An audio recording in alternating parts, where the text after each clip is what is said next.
Bugün size sıradan bir insanın, sıradan bir gününde yaşadığı, tesadüflerin ve dikkatli bir gözün nasıl tarihe ışık tutabileceğini gösteren olağanüstü bir hikaye anlatacağım. Hikayemiz Kaliforniya'da yaşayan, antikalara meraklı bir adam olan Randy Gojira ile başlıyor. Bu adamın bir ikinci el mağazasında sadece $2 satın aldığı eski bir fotoğraf hem kendi hayatını hem de tarih dünyasını tamamen değiştirdi. Bu hikaye yalnızca büyük bir keşif değil, aynı zamanda bir tutkunun, azmin ve tarihin gizemlerinin peşinden gitmenin ne kadar önemli olduğunu anlatıyor. Randy Guajira bir antika koleksiyoncusuydu. Ama bu onun tam zamanlı mesleği değildi. Antikalar olan ilgisi bir tutkudan ibaretti. Tozlu dükkanlarda dolaşır, eski eşyaların hikayelerini keşfetmeye çalışırdı. Günlük yaşantısını da genelde bu şekilde geçiriyordu. 2010 yılının bir günü Randy San Jose'deki bir ikinci el mağazasına uğradı. Bu mağaza sıradan insanların ellerinde artık yer bulamayan eşyalarını getirdiği bir tür hazine kutusuydu. Randy dükkanda dolaşırken dikkatine tozlu bir kutu çekti. Kutunun içinde eski siyah beyaz fotoğraflar vardı. Fotoğrafların çoğu sıradandı. Aile portreleri, eski evler ya da bilinmeyen manzaralar. Ama bu fotoğraflardan biri Randy'nin gözünden kaçmadı. Fotoğrafı eline aldı ve dikkatlice inceledi. Karede açık bir alanda toplanmış bir grup insan vardı. Fotoğrafın netliği mükemmel değildi. Ama bir şeyler onun bu görüntünün sıradan olmadığını söylüyordu. Bu fotoğrafı satın almaya karar verdi. Ödediği ücret sadece $2'dı. Ancak Randy o anda hayatını değiştirecek bir keşfin eşiğinde olduğunu bilmiyordu. Randy fotoğrafı evine götürdü ve dikkatlice incelemeye başladı. Bu tür eski fotoğraflar ona her zaman bir hikaye anlatır gibi geliyordu.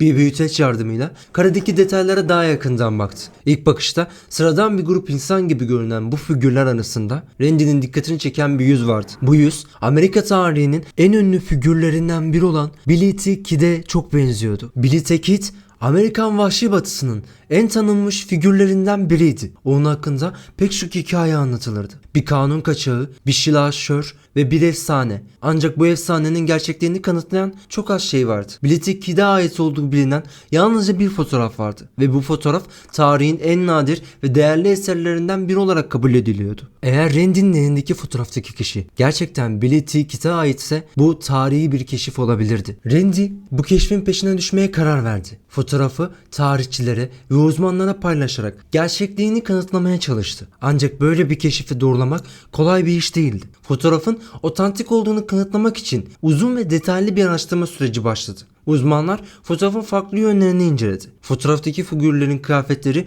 1870'ler Amerikan modasına uygun muydu? Fotoğrafın basıldığı malzeme ve kullanılan teknik o dönemin teknolojisiyle uyumlu muydu? Fotoğrafın çekildiği yer neresiydi? Ve bu yer Billy Kit'e ait olduğu bilinen yaşam alanlarıyla örtüşüyor muydu? Fotoğrafta yer alan diğer insanlar Billy Kit'in arkadaşları ya da bilinen çevresiyle bağlantılı mıydı? Araştırmalar ilerledikçe fotoğrafın Billy Kit'in hayatının özel bir anını yakaladığını ortaya koydu. Fotoğraf 1878 yılında New Mexico'da bir kroket oyunu sırasında çekilmişti.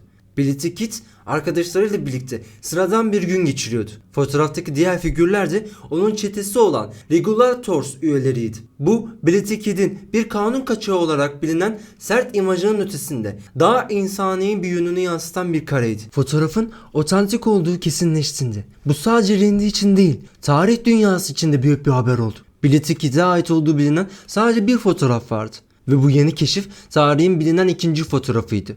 Bu tür bir keşfin değeri maddi anlamda da muazzamdı. Fotoğrafın değeri tam $5 milyon olarak belirlendi. Randy Gojira ikinci el bir dükkandan yalnızca $2 satın aldığı bu fotoğrafla bir anda milyonlarca dolar değerinde bir hazineye sahip olmuştu. Ancak bu hikaye sadece parayla ilgili değildi. Bir fotoğraf Billy Kid'in hayatına dair yeni bir pencere açmış ve onun daha önce hiç görülmemiş bir yanını da ortaya koymuştu. Randy'nin hikayesi tesadüflerin ve şansın yanı sıra meraklı bir gözün ve azmin neler başarabileceğini gösteriyor. Eğer Randy o gün ikinci el mağazasına gitmeseydi ya da bu fotoğrafı daha dikkatlice incelemeseydi bu tarihi belge muhtemelen sonsuza kadar kaybolacaktı. Bu hikaye bize hayatta bazen küçük bir kararın büyük sonuçlar doğurabileceğini hatırlatıyor. Basit görünen bir fotoğraf aslında tarihin derinliklerinde saklı bir hazine olabiliyor. Randy'nin keşfi çevremizdeki dünyaya biraz daha dikkatlice bakmamız gerektiğini, sıradan görünen şeylerin ardında büyük hikayeler yatabileceğini gösteriyor. Randy Guajiro'nun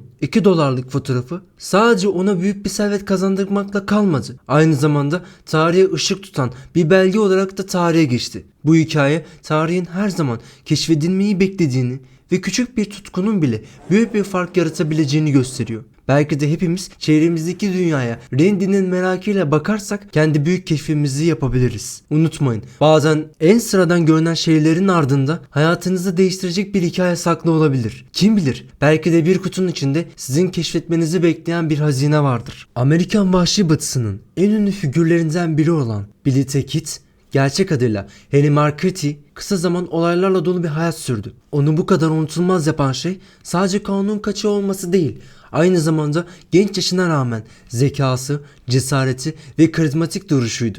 Billy the Kid'in hikayesi bir yandan Vahşi Batı'nın karmaşasını ve acımasızlığını temsil ederken diğer yandan da bir efsanenin nasıl doğduğunu gözler önüne seriyordu. Gelin bu ikonik figürün hayatına ve trajik sonuna yakından bakalım. Billy the Kid 23 Kasım 1859'da New York'ta doğdu. Henry Marchetti adını almıştı. Ancak hayatı boyunca William H. Bonney ismini de kullandı. Çocukluğu yoksulluk ve zorluklarla geçti. Babasını küçük yaşta kaybetti ve annesiyle birlikte batıya taşındı. Annesinin ölümünden sonra Billy'nin yaşamı iyice çalkantılı bir hal almıştı. 15 yaşındayken hırsızlık yaparak suç dünyasına ilk adımını attı. İlk tutuklanması da bu yaşlarda gerçekleşti. Billy genç yaşına rağmen hızlı bir şekilde ün kazandı. Bunun en büyük sebebi hem cesareti hem de yetenekleriydi. Hızlı silah çekmesiyle tanınıyordu ve bu yetenek kısa sürede onun efsaneleşmesini sağladı. Çevresindekiler onu hem karizmatik hem de tehlikeli biri olarak görüyordu. Billy the Kid'in bir kanun kaçağı olarak tanıtan olayların başlangıcı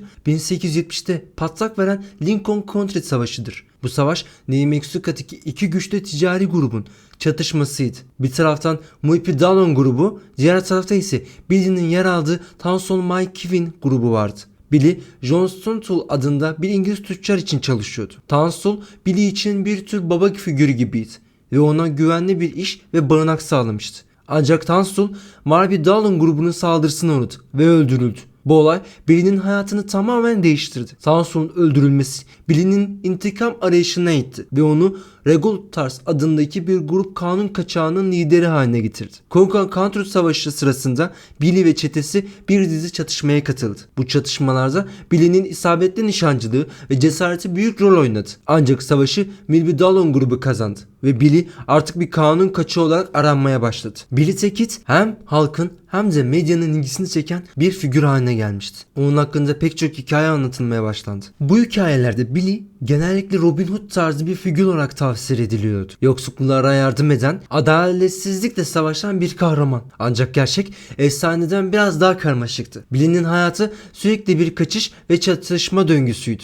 Onun adı Vahşi Batı'nın en korkulan silahşörlerinden biri olarak efsaneleşti. Hakkında söylenenlere göre Billy yaklaşık 21 yaşında ve 21 kişiyi öldürmüş biriydi. Ancak bu sayı tartışmalıydı. Gerçekte kaç kişi öldürdüğünü tam sayı olarak bilinmemekteydi. Billy 1880 yılında New Mexico valisi Lee Wallace tarafından ölü ya da diri yakalanması için başına $500 ödül konulan bir kanun kaçağıydı. Bu ödül o dönem için oldukça büyük bir miktardı. Onun peşine Şerif Pat Garrett düştü. Garrett, Billy'nin bir zamanlar dostuydu. Ancak artık görevleri gereği karşı saflarda yer alıyordu. 1881 yılında Pat Garrett ve adamları Billy the Kid'i yakalamayı başardı. Billy cinayet suçundan yargılandı ve idam mahkumu edildi. Bu karar onun hikayesinin sonu gibi görünüyordu. Ancak Billy bir kez daha zekasını ve cesaretini gösterdi. Billy the Kid idam edilmeye beklerken Lincoln kasabasındaki hapishaneden kaçmayı başardı. Bu kaçış Vahşi Batı tarihindeki en cesur ve etkileyici kaçış hikayelerinden biri olarak kabul edilir. Billy gardiyanları etkisiz hale getirdi ve silahlarını alarak kaçtı. Ancak bu kaçış uzun sürmedi. Pat Garrett Billy'nin izini sürmeye devam etti. 14 Temmuz 1881 gecesi Fort Sumner'da bir arkadaşının evinde saklanırken Garrett tarafından pusuya düşürüldü. Billy odada bir ses duyduğunda kimin geldiğini anlamak için "Who is this? Kim o?" diye sordu. Ancak daha ne olduğunu anlayamadan Pat Garrett tarafından vuruldu. Billy the Kid sadece 21 yaşında hayatını kaybetti. Ölümünden sonra oyun hikayesi efsaneleşmeye devam etti. Peki onu bu kadar unutulmaz yapan neydi? Billy henüz genç yaşında büyük bir cesaret ve zeka gösterdi. Onun hikayesi adeta bir gençlik isyanını temsil ediyordu. Billy her zaman zayıfın yönünde duran, güçlerin adaletsizliğine karşı savaşan bir figür olarak görüldü. Hapishaneden kaçışı ve Garrett ile olan kovalamacası Vahşi Batı'nın karmaşasını ve macerasını simgeledi. Dönemin gazeteleri Billy Tekit'i bir efsaneye dönüştürdü. Hakkında yazılanlar gerçek ile kurgu arasındaki çizgiyi bulanıklaştırdı. Billy Tekit bir efsane olarak kalmaya devam ediyor. Onun hayatı Vahşi Batı'nın kaotik dünyasının bir yansıması. Kimileri onu bir kahraman olarak görürken kimileri de onun bir suçlu olduğunu savunuyor. Ancak kesin olan bir şey var. Billy Tekit, Amerika tarihinin en ikonik figürlerinden biri olarak öyküsüyle insanları etkilemeye devam ediyor. Peki, Billy'nin dönemine damga vuran hikayesine hepimiz şahit olduk. Bu nadir bulunan 5 milyon değerindeki fotoğrafın nasıl satıldığı hikayesini de dinlemek ister misiniz? Bu noktadan sonra fotoğrafın satış süreci başladı. Dünyanın dört bir yanından koleksiyonerler ve müzeler bu eşsiz esere sahip olabilmek için devreye girdi. Açık arttırma düzenlenmeden önce birkaç özel alıcı fotoğrafı doğrudan satın almak için teklifler sundu. Ancak Gojira fotoğrafın gerçek değerine ulaşabilmesi için bir açık arttırmaya katılmayı tercih etti. Açık arttırmada heyecan doruktaydı. Birkaç tur süren çekişmeli tekliflerin ardından fotoğraf nihayet ismi açıklanmayan bir koleksiyonere tam 5 milyon dolara satıldı. Bu işlem tarihi fotoğraf satışları arasında yeni bir rekor olarak tarihe geçti. Randy Gojira hayatını değiştiren bu satıştan sonra bir açıklama yaparak bu fotoğraf yalnızca maddi bir değer taşımıyor. Aynı zamanda Billy ve Tekit'in bilinen imajını insancıl bir açıdan ele alan çok önemli bir tarihi belge. Böyle bir keşfe imza atmaktan gurur duyuyorum dedi. Eğer bu hikayeye yakından bakmak için Tekit filmini izlemenizi önerebilirim. Videoya beğeni yapıp yorum yaparak ve kanala abone olarak destek olun. Hepiniz sağlıcakla kalın. Hoşça kalın.